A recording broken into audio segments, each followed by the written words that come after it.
Bonjour à tous, on fait le grand écart aujourd'hui après les SUV à fort tempérament. Notre JT du jour fait la part belle aux véhicules électriques et hybrides. On revient ainsi sur les récentes annonces des constructeurs sur le sujet.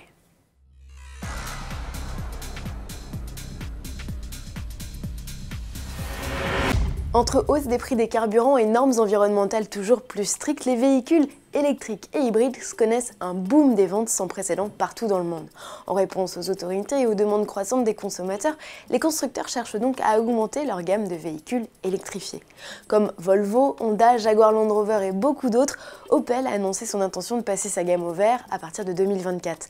Tous les véhicules européens proposeront une option de motorisation électrique, indique le constructeur, soit sous forme de véhicules électriques à batterie, soit sous forme de véhicules hybrides rechargeables. D'ici 2020, l'Opel Ampera-i, unique véhicule électrifié de la gamme à ce jour, sera épaulé par un Grand Land X hybride, un combo ainsi qu'une Corsa 100% électrique. De son côté, le groupe Toyota a avancé son objectif de ne plus proposer de version uniquement thermique à la vente. Au lieu de 2050, ce sera 2025. À cette échéance, tous les modèles de la gamme seront soit hybrides, soit 100% électriques à batterie ou à hydrogène. Ces derniers devraient représenter près de 20% des ventes du constructeur d'ici 2030. Toyota espère d'ici là réaliser plus de la moitié de ses ventes mondiales avec des véhicules électrifiés. Pour y parvenir, il lancera notamment début 2020 plus de 10 modèles 100% électriques hors hydrogène. Chez BMW, l'objectif de vendre 100 000 véhicules électriques ou plug-in hybrides en 2017 s'est réalisé.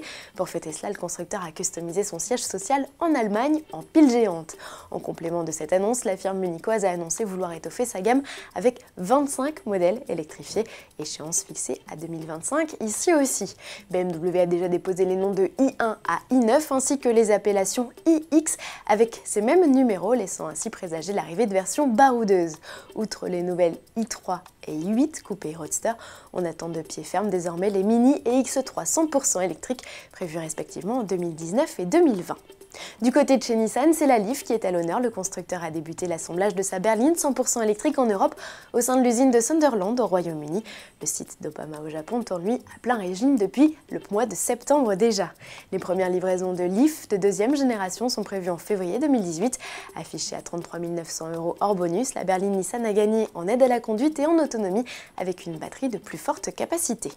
On termine ce JT spécial électrique et hybride avec une mauvaise nouvelle pour tous ceux qui sont tombés amoureux du premier modèle de Polestar.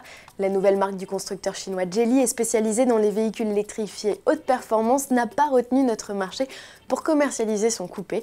Le modèle hybride de 600 chevaux sera dans un premier temps vendu aux États-Unis, en Chine, en Suède, en Norvège, aux Pays-Bas et en Allemagne.